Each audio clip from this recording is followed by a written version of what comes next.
தமிழுக்கு திராவிட இயக்கம் என்ன செய்தது? இது ரொம்ப பேர் தமிழுக்கு திராவிட இயக்கம் ஒன்றும் செய்யலைன்னு சொல்கிறவங்களும், தமிழை கெடுத்ததே அவங்க தான் பேசுனவங்களெல்லாம் உண்டு. அப்படியெல்லாம் இருக்கிறதுனால தமிழை பற்றி அவர்கள் என்ன சொன்னார்கள், என்ன செய்தார்கள் என்று சொல்லுவது காட்டிலும், திராவிட இயக்கம் தோன்றுவதற்கு முன்னால் தமிழ் எந்த நிலையில் இருந்தது, அதனை யார் வளர்த்தார்கள், எப்படியெல்லாம் அதை கெடுத்தார்கள், யார் யார் தமிழை வளர்த்தார்கள், இப்படி பல செய்திகளை சொன்னால் அதுவே 6 மாதம் ஓடும். ஆனாலும் நான் ஏற்கனவே போன மாதமும் தமிழை பற்றி தான் சொன்னேன், இப்பொழுதும் தமிழை பற்றி தான் சொல்ல போகிறேன். ஆனால் தமிழுக்கு என்ன சிறப்பு, எங்கெங்கெல்லாம் நடைபெறுகிறது, இது தமிழர்களுக்கே தெரியல. அதனால தான் போப் சொல்லுகிறார், வெளிநாட்டிலிருந்து மதம் பரப்ப வந்த போப் சொல்லுகிறார், தமிழின் பெருமை தமிழர்களுக்கே தெரியவில்லை. அவர் வருத்தப்படுறார். தமிழின் பெருமை தமிழர்களுக்கே தெரியவில்லை. அது மட்டும் இல்லை, நான் தமிழ்நாட்டுக்கு வரும்பொழுது அந்த மொழி என்னன்னு எனக்கு தெரியாது. இங்கு வந்துதான் தமிழை கற்றேன், தமிழரோடு வாழ்ந்தேன், தமிழரோடவே இருந்து கல்லறையாகிவிட வேண்டும் என்று கருதினேன். ஆனால் என்னுடைய சூழ்நிலை என்னுடைய தாய் நாட்டுக்கு வர வேண்டியதாகிவிட்டது. அதனால் நான் இங்கே இறந்து விட்டால் என் கல்லறையில் இங்கே ஒரு தமிழ் மாணவன் உறங்குகிறான் என்று எழுதி சொன்னார். அவர் 5-6 மொழிகளை கற்றவர், ஆங்கிலத்தில் திருக்குறளை மொழிபெயர்த்தவர், நாலடியார மொழிபெயர்த்தவர். அப்பேற்பட்டவர் இந்த கல்லறையின் மீது ஒரு தமிழ் மாணவன் உறங்குகிறான், மாணவன் அதுவும் உறங்குகிறான் எழுதி வைக்க சொன்னார். ஆனால் எழுதி வைக்கலையா, அது வேறு செய்தி. அது மட்டும் இல்லை, அந்த கல்லறைக்காக வேண்டிய செலவு தமிழ்நாட்டிலிருந்து பணம் வர வேண்டும் கேட்டிருக்கார். எவ்வளவு தமிழ் மேலே பற்று இருந்தால் இப்படி இருக்கும். நமக்கே வராத பற்று, நமக்கே வராத உணர்வு இப்படி வெளிநாட்டுக்காரருக்கு வந்திருக்கு. அவர்கள் தான் பெரும்பாலும் தமிழை வளர்த்தவர்கள். நாம் நிறைய மதத்தை பரப்பினார்கள் என்று சொல்லுகிறோமே தவிர, மதத்தை பரப்புவதை காட்டிலும் தமிழுக்கு தொண்டு செய்து தான் அதிகம். இது ரொம்ப பேர் சொல்கிறதே கிடையாது.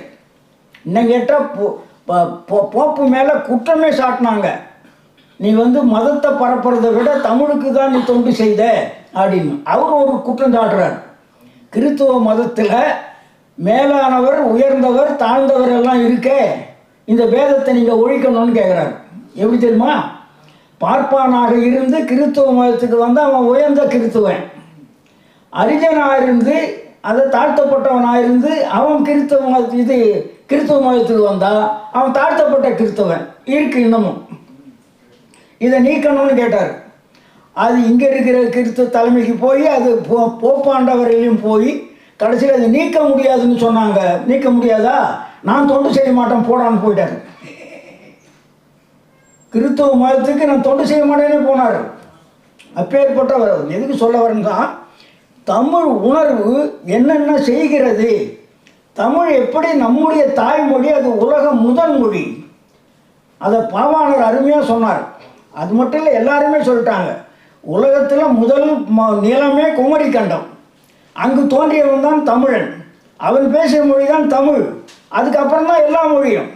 ஆனால் ஆரியர்கள் இந்த நாட்டிலே புகுந்து கொண்டு அது கடவுளும் நாங்களும் பேசிய மொழி சமஸ்கிருதம், அதுதான், அதிலிருந்து தான் எல்லா மொழியும் வந்ததுன்னு பொய் சொல்லி அரசர்களை போய் பிடித்து கொண்டு அரசர்கள் நம்மை ஆட்டி படைத்தார்கள்.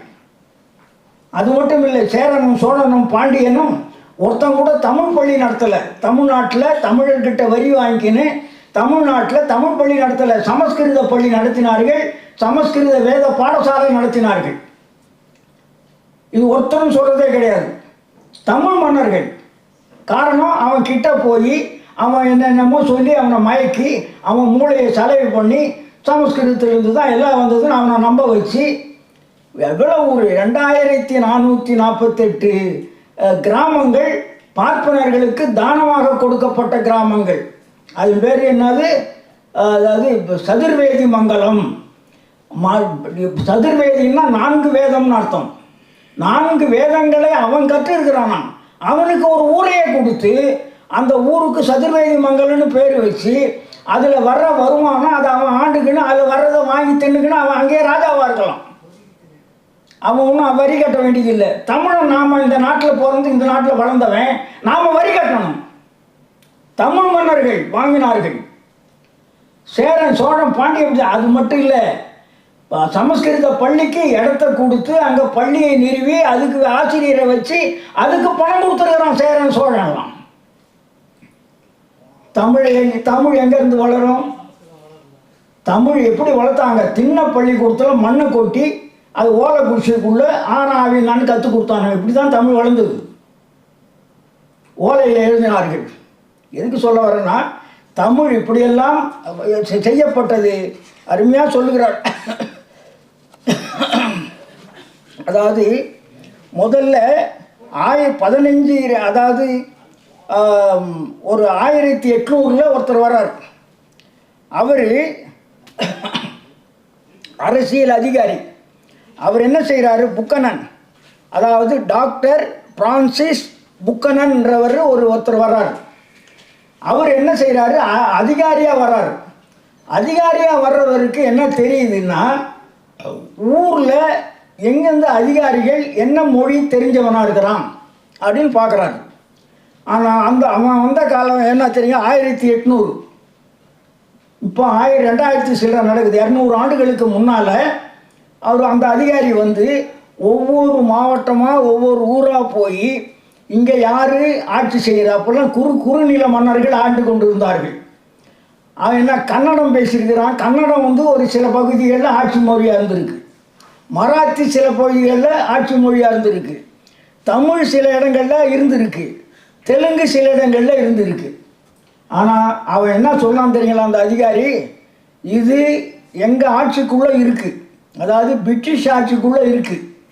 எங்களுக்கு ஆங்கிலம்தான் தெரியும், ஆங்கிலம்தான் தேவை. ஆனால் நீங்கள் வந்து இது தமிழ்நாடு, தமிழர்கள் வாழுகின்ற பகுதி. நீங்கள் எல்லாம் இந்த தெலுங்கு மராத்தி கன்னடம் எல்லாம் வச்சுன்னு இருக்கக்கூடாது, தமிழில் நிர்வாகம் நடக்கணும்னு சொன்னான். முதல்ல தமிழ்நாட்டில் தமிழை ஆட்சி மொழி ஆக்கணும்னு சொன்னவன் அந்த டாக்டர் பிரான்சிஸ் புக்கனன் என்கின்றவன் 1800 ஆண்டுகளுக்கு முன்னால், அதாவது 200 ஆண்டுகளுக்கு முன்னால் 1800. இப்படியெல்லாம் இருந்தது. ஆனால் இப்படி இருந்ததுக்கு முன்னால் அந்த பார்ப்பனர்கள் அரசர்களை போய் பிடித்து கொண்டு அவர்களிடத்திலேயே என்ன எதுக்கே எவ்வளோ நடந்தது. அது என்னது, பொன்னியின் செல்வன் ஒரு புதினம் இருக்கே, 5 பாகம் எல்லாம் தமிழன் தான் வாங்கி படிக்கிறான், அதுலேயே மூழ்கி போகிறான். அது நாம் படிக்கவே கூடாது. அதாவது ஆதித்த கரிகால சோழனை கொன்ற 4 பார்ப்பனர்கள் கொன்ற கதை. ஆதித்த கரிகால சோழனை 4 பார்ப்பனர்கள் கொன்றார்கள். அதை அந்த ராஜராஜ சோழன் கண்டுபிடிச்சிட்டான். அவங்க அண்ணன் மகன் தான் அவன் ஆதித்த கரிகால சோழன். இதை கல்கி என்கின்ற பாப்பம் எழுத தொடங்கிட்டான். பாதி கதை எழுதிட்டு கல ஆய்வுக்கு போனான். அங்கே போனால் ஒரு கல்வெட்டு கிடச்சிது. அந்த கல்வெட்டில் கொன்றது 4 பாப்பான்னு தெரிஞ்சுது.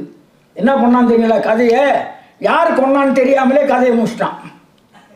போய் படிங்க எல்லாரும். பொன்னிவளவன், அதாவது பொன்னியின் செல்வன்.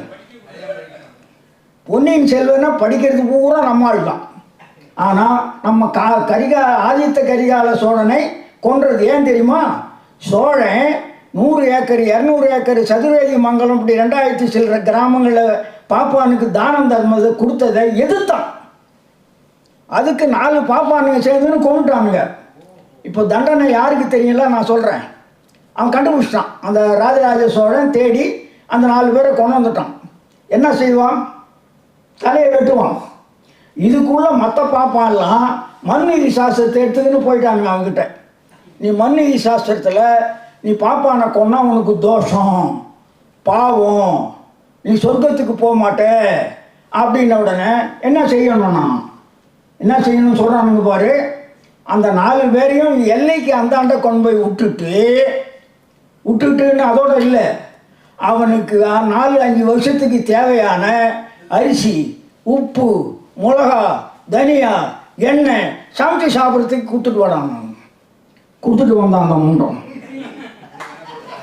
யாருக்கு தண்டனை? கொலை செஞ்சவனுக்கா கண்டுபிடிச்சவனுக்கு? இதுதான் நடந்தது. அதனால் என்ன பண்ணிட்டான் அவன் கல்கி, பாப்பானில் காட்டி கொடுக்க வேண்டியன்றதுக்காக அந்த 4 கொலை யார் செஞ்சாங்கன்னே இல்லாமல் அந்த கதையை முடிச்சிட்டான். அதுவே தமிழனாக இருந்தான்னு வச்சா அவன் பேரெல்லாம் போட்டிருக்கும். எதுக்கு சொல்ல வரேன்னா, இப்படி இருந்தது நாடு. இன்னைக்கு திராவிடர் இயக்கம் தோன்றிதான் தமிழன் தலை எடுத்தான், தமிழன் பேச ஆரம்பித்தான், துண்டு போட ஆரம்பித்தான், செருப்பு போட ஆரம்பித்தான், குடமடிக்க ஆரம்பித்தான். சிவப்பு துண்டு போட்டுக்கினே திராவிட இயக்கத்தால் தான் நாடு அழிஞ்சதுன்னு பேச ஆரம்பித்தான்.